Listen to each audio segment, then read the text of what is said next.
దేశాన్ని ఏలాలని IIITతో పాటు యంగ్ ఇండియా ఇంటిగ్రేటెడ్ రెసిడెన్షియల్ స్కూళ్లు, ఇంజనీరింగ్ కాలేజీలు, మెడికల్ కాలేజీలు ఇవాళ మన జిల్లాకు మంజూరు తెచ్చుకున్నాం.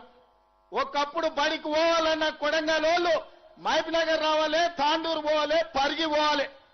ఇవాళ హైదరాబాద్లో ఉన్నోడన్నా MBBS చదవాలన్నా, ఇంజనీరింగ్ చదవాలన్నా, పాలిటెక్నిక్ చదవాలన్నా, డిగ్రీ చదవాలన్నా, సైనిక్ స్కూల్ కు పోవాలన్నా, నర్సింగ్ కాలేజ్ చదవాలన్నా ఇవాళ కొడంగల్కి వచ్చేటట్టు ఒక పెద్ద ఎడ్యుకేషనల్ క్యాంపస్ ఈ రోజు కట్టుకుంటున్నాం 250 ఎకరాలలో. ఇవాళ ప్రతి నియోజకవర్గానికి young India integrated residential school ఇచ్చినాం.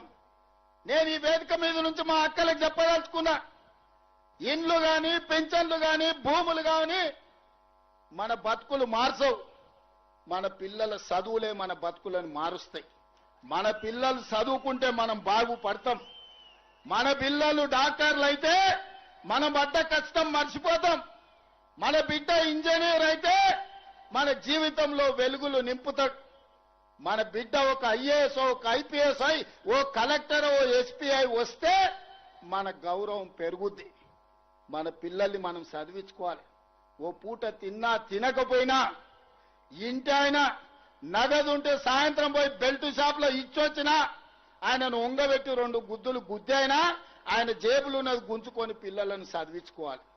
చదువుకుంటేనే మన బతుకు బాగుపడుతుంది, మన జిల్లా వలసలు ఆగుతాయి.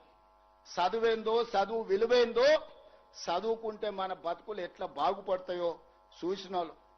ఇవాళ ప్రభుత్వ పాఠశాలలనే చదువుకున్న మేము ముఖ్యమంత్రి స్థాయికి ఎదిగినామంటే చదువుకోవడం వల్లనే ఈ స్థాయి వచ్చింది. చదువు అనేది అత్యంత కీలకం. అందుకే ఈ జిల్లా వలసలు ఆపాలన్నా, మన పిల్లలు చదువుకోవాలన్నా, మన రైతులు బాగుపడాలన్నా, మన ఆడబిడ్డలు తలెత్తుకొని గౌరవంగా బతకాలన్నా పాలమూరు జిల్లా సస్యశ్యామలం కావాలి. ప్రతి ఎకరాకు నీళ్లు ఇవ్వాలి, ప్రతి ఊర్లో బడి ఉండాలి. నేను ఇవాళ ఒక్క మాట చెప్పదలుచుకున్నా, ఆత్మ గౌరవంతో బతకాలంటే ఇందిరమ్మ ఇల్లు ఉండాలి. ఇవాళ మన జిల్లాలో హనుమాన్ల గుడి లేని తండా ఉండొచ్చు, గూడెం ఉండొచ్చు, గ్రామం ఉండొచ్చు. హనుమాన్ల గుడి లేని తండానన్న ఉండొచ్చు, గూడెమన్న ఉండొచ్చు, ఊరన్న ఉండొచ్చు. కానీ ఇందిరమ్మ ఇల్లు లేని ఊరు లేదు. నేను గుండె మీద చేసుకొని నేను చెప్తున్నా. ఈడ వేలాది మంది వచ్చారు. నేను సూటిగా BRS కి సవాలు విసురుతున్నా. ఏ ఊర్లో నువ్వు డబుల్ బెడ్రూమ్ ఇల్లు కట్టినవో బిడ్డ గానే నువ్వు ఓటు అడగాలి.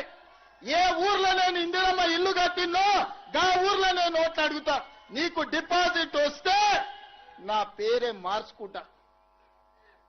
మీద బతుక KG to PG ఉచిత విద్య ఇస్తాని, ఉత్తర్నాపూర్లో మునిగినోళ్లకు ప్రభుత్వ ఉద్యోగం ఇస్తాని నోరు తెలిస్తే అబద్ధాలు చెప్పి ఇవాళ మేము పనిచేస్తుంటే కాళ్ళలో కట్టెబెట్టి అడ్డం పడి మా పాలమూరు అభివృద్ధిని అడ్డుకుంటావా?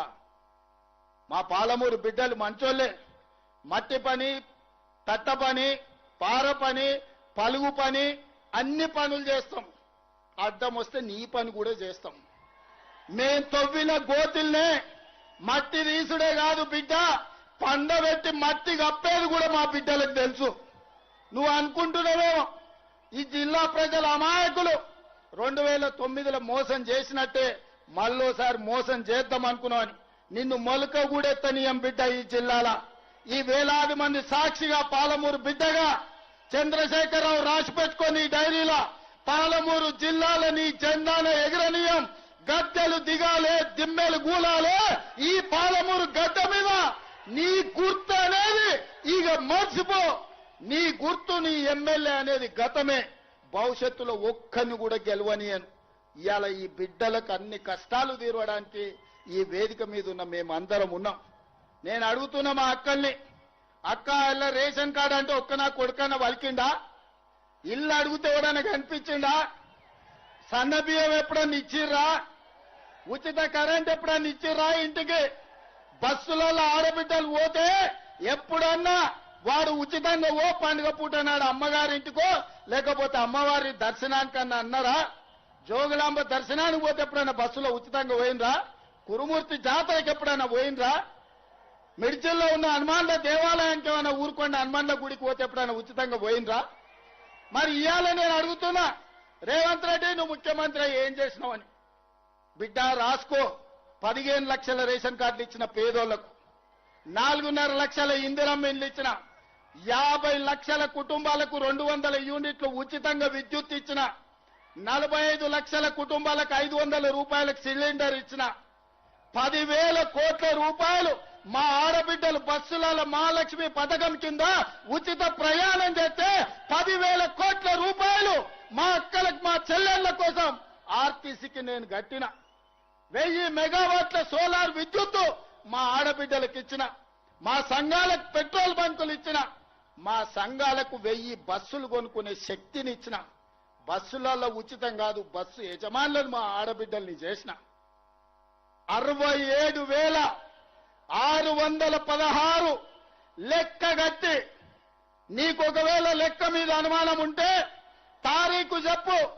ఎల్బీ స్టేడియంలో అసెంబ్లీ ఎదురుగా 67,616 ప్రభుత్వ ఉద్యోగ నియామకాలు చేపట్టి తెలంగాణ నిరుద్యోగ యువకులకు ప్రభుత్వ ఉద్యోగాలు ఇచ్చిన, 25,35,000 రైతులకు 20,616 కోట్ల రూపాయల రైతు రుణమాఫీ చేసిన, రైతు భరోసా కింద 27,000 కోట్ల రూపాయలు రైతుల ఖాతాలో వేసిన, 500 రూపాయల బోనస్ సన్న ఓట్లు పండించిన వాళ్ళకు ఉత్తమ్ కుమార్ రెడ్డి గారు ఇచ్చారు.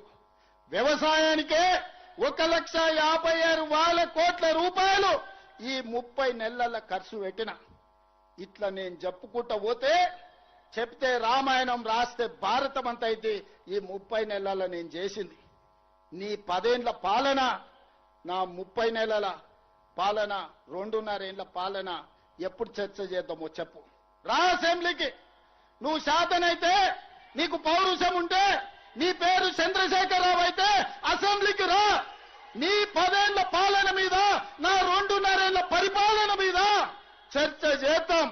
ఓవేళ చర్చలో ఓడితే అక్కడికక్కడ నేను నీకు క్షమాపణ చెప్తా. లేకపోతే నోరు మూసుకొని ఆ ఫామ్ హౌస్ లో బోర్ల బొక్కల వండుకొని నిన్ను అడిగినోళ్ళు లేదు, నిన్ను పట్టించుకునేవాళ్ళు లేదు. తాడు బొంగరం లేని వాళ్ళని ఇద్దరిని బిల్లా రంగళ్ళు ఊరి మీద కొల్లేడు. వాని మీద వీడు, వీని మీద వాడి ఇద్దరికి నమ్మకం లేదు. ఈయన పొద్దుగాల ప్రెస్ పెడితే ఆయన సాయంత్రం ట్విట్టర్లో పెడతాడు. ఈయన సాయంత్రం అది పెడితే ఇంకొక ఆయన గుడికాను బడికాను ఫోటో దిగుతాడు. మీకే పొంతం లేదు. మీరు మా గురించి మాట్లాడేది. ఇవాళ ఆయన ఉత్తమానికి లెటర్ రాసిండు. ఆ లెటర్ చదివితే నాకు నవ్వాలనో ఏడవాలనో కావాలి. 10 ఏళ్లు ఏడ్చినావు కాబట్టి ఆ కాళేశ్వరం కూలిపోయి ఈరోజు 1,00,000 కోట్లు గోదావరిలో గడిచిపోయినాయి. మళ్ళా మాకు చదువు చెప్పనికి పోతుండు, సన్నాయి శుద్ధులు చెప్తాడు. నీ అంత సన్నాయితో చదువు చెప్పుకునే దరిద్రం మాకు దాపరించిందని నేను అడుగుతున్నా. అందుకే మిత్రులారా, ఇవాళ వేదిక మీద నుంచి అటు గోదావరి జలాలలో జరిగిన అన్యాయాన్ని మహారాష్ట్ర ముఖ్యమంత్రిని అడుగుతాం, కడుగుతాం, అవసరమైతే మెడలు వంచైనా గోదావరి జలాల మీద తుమ్మిడి ఎట్టి దగ్గర ప్రాణహిత చేవెళ్ల ప్రాజెక్టును కడతాం. ఖచ్చితంగా భారతీయ జనతా పార్టీ నాయకులు కూడా మీరు అనుకుంటున్నారేమో, తమాషా అనుకుంటున్నారేమో, మిమ్మల్ని ఆదిలాబాద్, మెదక్, అదే విధంగా నిజామాబాద్, కరీంనగర్ లో మీరు ఎంపీలుగా ఉంటాం అనుకుంటున్నారేమో. గోదావరి జలాల మీద మహారాష్ట్ర ముఖ్యమంత్రి దాగుడు మూతలు ఆడుతుండు. చర్చలకు రమ్మంటే రాకుండా పారిపోతున్నాడు.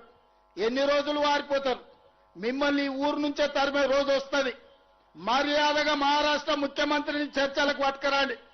గోదావరి జలాల మీద తుమ్మిడేటి దగ్గర ప్రాజెక్టు కట్టి ఆదిలాబాద్, కరీంనగర్, నిజామాబాద్, మెదక్ వరకు రైతాంగ కష్టాలు తీర్వడానికి పక్క ప్రణాళికతో ముందుకు పోదాం. గోదావరి జలాల సమస్యను పరిష్కరించుకుందాం. ఇక కృష్ణానది జలాలు 60 ఏళ్ల నుంచి రావణ కాష్టం లాగా రగులుతుంది.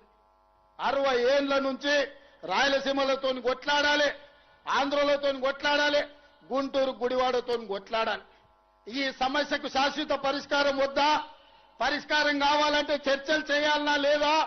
ఇవాళ మనం మాట్లాడినప్పుడల్లా చంద్రశేఖరరావు దానికి అడ్డం పడతాడు. తిర్రి మాటలు మాట్లాడతాడు, ఎర్రి మాటలు మాట్లాడతాడు. అట్లెట్లా మాట్లాడతారంట. భగవంతోనైనా పక్క దేశంతోనైనా సమస్యలు ఉన్నప్పుడు చర్చలు చేయకుండా ఎప్పుడైనా పరిష్కారం అయినాయా? ఆలి పంచాయతీ అయినా, పాలి పంచాయతీ అయినా ఓ పెద్ద మనిషిని పెట్టుకొని పంచాయతీ ఎంచుకుంటామా లేదా? రైతాంగ సోదరులారా మీరు ఆలోచన చెయ్యండి. ఇవాళ ఎక్కడైనా ఏ సమస్యకైనా చర్చలు లేకుండా పరిష్కారం జరుగుతాయా? పక్క రాష్ట్రంతో నేను చర్చలు చేస్తా అంటే నా మీద బురద జల్లాలని ప్రయత్నం చేస్తున్నా. నువ్వు బురద జల్లినా తల కింది కాలు మీదకి చేసుకున్నా నువ్వు పోయి సీసల తలకాయ పెట్టి